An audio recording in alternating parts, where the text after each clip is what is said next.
Bonjour à tous et à toutes, je suis content de vous retrouver. Aujourd'hui, on parle de motivation. Je vais vous donner des trucs, des conseils pour vous aider à vous motiver, à prendre soin de votre santé, à prendre soin de votre condition physique.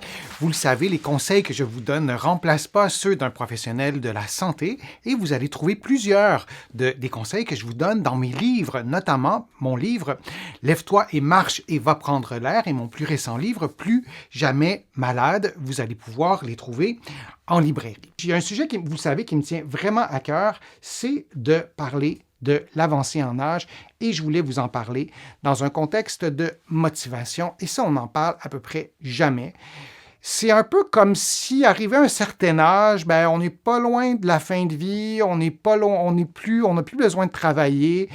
Si on a eu à avoir des maladies, on les a déjà attrapées. Là, je suis très ironique, mais j'ai l'impression qu'il y a un peu de ça dans notre société. Et pourtant, lorsqu'on avance en âge, lorsqu'on a 45, 55, 65, 95, on est encore vivant et on a besoin de prendre soin de sa santé, on a besoin de découvrir des plaisirs, on a besoin aussi d'avoir ce sentiment de satisfaction, de compétence. Et bien souvent, dans un contexte d'avancée en âge, la société nous exclut en partie, parfois en totalité, si je pense à ce qui se passe dans les EHPAD ou ici dans les CHSLD, dans les établissements de longue durée, chez des gens qui sont âgés et qui sont en perte d'autonomie, je ne suis pas certain qu'on tient compte souvent de leur niveau de motivation. Alors, je voulais vous présenter des informations liées à ça, des pistes de réflexion, vraiment sans prétention. J'ai cherché longtemps pour mettre la main sur des études scientifiques sur la motivation liée avec l'avancée en âge d'un point de vue physiologique. J'en ai pas trouvé beaucoup, j'ai pas trouvé d'études solides. J'y reviendrai lorsque j'aurai mis la main sur ces études-là ou lorsqu'elles seront publiées. Mais j'aimerais ça lire vos pensées, vos commentaires aussi là-dessus que vous pourriez nous écrire dans le fil de discussion. Alors, l'avancée en âge, c'est quoi pour vous, premièrement? L'avancée en âge, est-ce que c'est d'atteindre l'âge de 65 ans et plus pour vous? Qu'est-ce que ça représente? Pour moi, l'avancée en âge, c'est littéralement de prendre de l'âge au fil des décennies, par exemple, et ça vient avec souvent de nouvelles réalités, pas juste parce que le chiffre monte, mais pour plein d'autres raisons qui sont beaucoup associées à la société dans laquelle on vit. Et c'est pas toujours uniquement lié à l'âge qu'on a comme tel. Alors, pourquoi l'avancée en âge influence-t-elle la motivation? Parce qu'elle influence vraiment la motivation. Et je vais vraiment vous présenter des pistes de réflexion sans prétention et j'aimerais ça lire vos commentaires sur chacune de ces pistes-là. Les objectifs de vie qui peuvent changer. Évidemment, lorsque, je sais pas, moi, on a 25, 30 ans, on a des enfants, si les enfants ont 25 ans de plus alors que nous, on a 50, 60, nos objectifs de vie ont changé. C'est vrai en lien avec le travail. C'est lié aussi avec notre état de santé. On vit dans une société qui ne prône pas la prévention et souvent on associe le vieillissement à la maladie, ce qui est statistiquement vrai. Par contre, si on faisait plus de prévention, on vieillirait en meilleure santé, mais étant en moins bonne santé, ça peut influencer nos objectifs de vie. Mais évidemment, en avançant en âge, mais à travers les décennies, là, pas uniquement en fin de vie, les objectifs changent. Donc, ça change notre motivation. La disparition de certaines motivations extrinsèques et l'importance d'en repérer d'autres. Alors, je vous en ai souvent parlé, il y a la motivation intrinsèque, celle qui nous anime, celle qui nous fait plaisir, celle à travers laquelle on va se réaliser, et il y a la motivation extrinsèque. Par exemple, j'ai pris l'habitude d'aller marcher tous les jours avec mon voisin, par exemple, parce que lui marche, puis on a fini par marcher ensemble, parce qu'on s'est rendu compte qu'on marchait toujours au même moment. Et on a fait ça pendant 20 ans, et moi, je déménage parce que je m'en vais vivre dans un appartement plutôt qu'une grosse maison où j'habite en ce moment. Scénario fictif. Et donc, je ne vois plus ce voisin-là et je cesse de marcher, par exemple. Un autre élément, mon chien meurt, et je marchais toujours avec mon chien parce que je vais peut-être arrêter de marcher. Alors, plus on avance en âge, plus on est exposé à des changements dans notre environnement et cet environnement-là est souvent une source de motivation. On appelle ça la motivation extrinsèque, je vous en ai déjà parlé.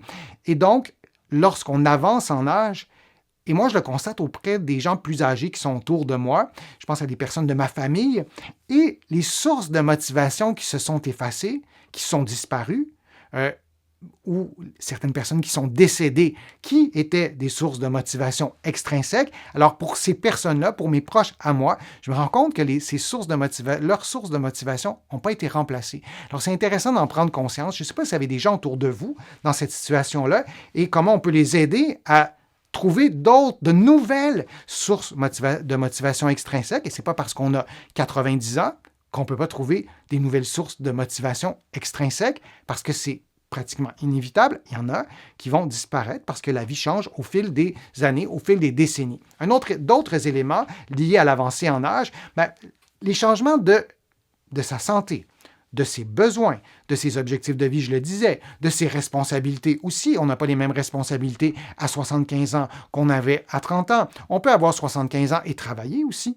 C'est tout à fait possible. Donc, si on travaille à 75 ans, peut-être que nos responsabilités seront différentes qu'à 25 ans, ne serait-ce que financières, parce qu'on n'est pas en principe dans la même situation financière à 75 ans qu'à 25 ans. Et ces changements-là, je pense qu'il faut les percevoir aussi comme des chances. Oui, il y a des choses qui changent et parfois qui ne changent pas de façon volontaire. Ce n'est pas toujours des changements souhaités. Si on pense à la santé, par exemple, mais pourquoi ne pas les transformer? Et là, il ne s'agit pas de se mettre des lunettes roses, mais de transformer ces changements-là, choses qui changent, en des chances, mais c'est lié à l'avancée en âge et c'est intéressant d'y réfléchir pour notre propre vie et aussi pour les proches qui nous entourent quand on veut les aider à se motiver. J'ai beaucoup pas de patients, parce que je vais souvent voir mes patients à domicile. Donc, je rencontre les proches, la famille, le conjoint, la conjointe, et souvent, on me demande, le conjoint ou la conjointe, ou les enfants me demandent comment je peux aider à motiver mon père ou ma mère, de réfléchir ou d'utiliser ces pistes de réflexion que je vous propose. Parfois, on arrive à trouver des réponses intéressantes et d'en discuter aussi avec la personne concernée, évidemment. Les modifications du niveau d'énergie. Et là, ça varie pour chaque personne. Je ne sais pas pour vous si vous avez moins d'énergie que vous en aviez il y a 20 ans. Si je réponds à cette question-là, moi, je n'ai pas l'impression que j'ai moins d'énergie qu'il y a 20 ans. J'ai 55 ans. J'ai l'impression que j'ai exactement le même niveau d'énergie qu'à 35 ans, sinon peut-être un peu plus. Mais ce n'est pas la même chose pour tout le monde. Et j'ai des gens autour de moi qui me disent qu'ils ont moins d'énergie à 55 ans qu'à 35 ans. C'est un fait et parfois c'est physiologique. Il faut l'accepter et il faut orienter, il faut orchestrer sa motivation en tenant compte de son niveau d'énergie. Le mot « adapter » est vraiment important, surtout quand on parle de niveau d'énergie. Autre changement lié à l'avancée en âge, les variations de son sentiment d'efficacité personnelle. Et ça, c'est un sujet qui m'est tellement cher et je n'ai pas encore trouvé la façon plus accrocheuse de présenter le sentiment d'efficacité personnelle ou d'auto-efficacité. Ce que c'est, grosso modo, c'est notre croyance en nos capacités à prendre soin de sa santé, si on reste dans le thème de sa santé, et de sa condition physique. Je peux être un expert de connaître tous les éléments pratiques et théoriques sur la façon de prendre soin de ma santé, mais si je suis convaincu que je ne suis pas bon, que je suis pourri à faire ça, peut-être que je ne prendrai pas soin de ma santé.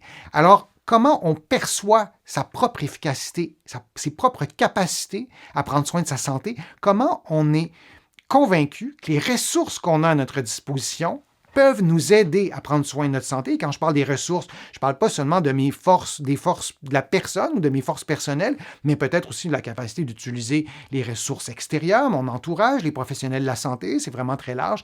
Donc, mon sentiment d'auto-efficacité, c'est déterminant aussi en ce qui concerne la motivation. Et parfois, en vieillissant, on veut presque nous convaincre qu'on est moins efficace et on peut perdre un peu de ce sentiment d'auto-efficacité.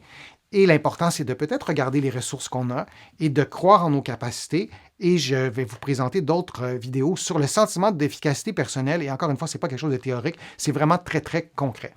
Les stéréotypes liés à l'âge, j'ai rajouté aussi et au sexe, pour le vivre très régulièrement avec mes patientes. Moi, je ne sais pas vous, mais moi, j'ai remarqué que l'agisme est souvent beaucoup lié à certains... J'ai changé quelque chose ici, je me suis accroché dans mes boutons. Alors, vous voyez la technologie, comment c'est intéressant. Donc, l'agisme, c'est souvent associé, je trouve, en tout cas, aussi un peu plus aux femmes. Alors, on le voit un peu plus chez les femmes. Mais restons dans l'âgisme. Alors, les stéréotypes liés à l'âge. Et là aussi, je le vois dans mes proches, et là, je ne les nomme pas parce que je ne veux pas qu'ils se reconnaissent ou je ne veux pas qu'on les reconnaisse, mais dans mes proches qui ont un certain âge, et je pense aussi à ma mère qui n'est plus là, il y avait des stéréotypes qui étaient tellement puissants que ces stéréotypes-là, ils les avaient complètement normalisés. Alors, c'était normal qu'à partir de 50, 60 ans, que ces personnes-là bougent moins, fassent moins d'activité physique, d'avoir moins faim, de manger moins, de moins prendre soin de son alimentation, de moins bien dormir, d'être plus nerveux, d'être plus anxieux. Et tout ça était normalisé. Je ne dis pas qu'à l'avancée en âge n'entraîne pas des changements. Je dis que les stéréotypes liés à l'âge, souvent, nous paralysent, nous inhibent les actions qu'on souhaiterait poser et bloque un peu ou éteint notre motivation et c'est quand même majeur, je trouve, comme influence. Je ne sais pas si ça vous influence. Les modifications du et des réseaux sociaux, lorsqu'on a 85, 90 ans, en général, on a fait face à des deuils. Il y a des gens qui ne sont plus là, soit parce qu'ils sont décédés ou parce qu'ils ne sont physiquement plus près de nous. Et vraiment, réseau social, réseau avec un X, on pourrait parler de réseaux sociaux, pas dans le sens de Facebook et YouTube, mais dans le sens vraiment de réseau social comme avant. Le travail, c'est peut-être plus là, rendu à un certain âge. Le bénévolat, c'est pas toujours là. Je pense que c'était intéressant d'en faire, ne serait-ce que pour garder un réseau social. L'école, on ne va pas à l'école. Quand on a 50, 60, 70 ans, pourquoi d'ailleurs? Je n'ai pas jamais trop compris pourquoi. Mais quand on allait à l'école petit, on avait un réseau social qui nourrissait notre motivation intrinsèque, qui vient de l'intérieur, le plaisir, la satisfaction, mais aussi notre motivation extrinsèque. Elle est importante, cette motivation-là, qui vient en partie, qui est alimentée par notre réseau social, notre rapport, oui, à la vie et à la mort. Ça influence notre motivation. Bon, j'ai des patients qui me disent, j'ai 92 ans, je vais mourir bientôt, pourquoi je ferais ça? Et donc, cette façon de voir notre rapport à la vie et la mort peut teinter notre motivation, peut peut-être aussi nous rendre peut-être un peu plus dépressifs, par exemple, dans certains cas. Donc, notre rapport à la vie et à la mort est souvent pas le même à 55 ans qu'à, évidemment, 20 ou 25 ans. Et ça aussi, ça influence la motivation et c'est important d'en parler et de le reconnaître.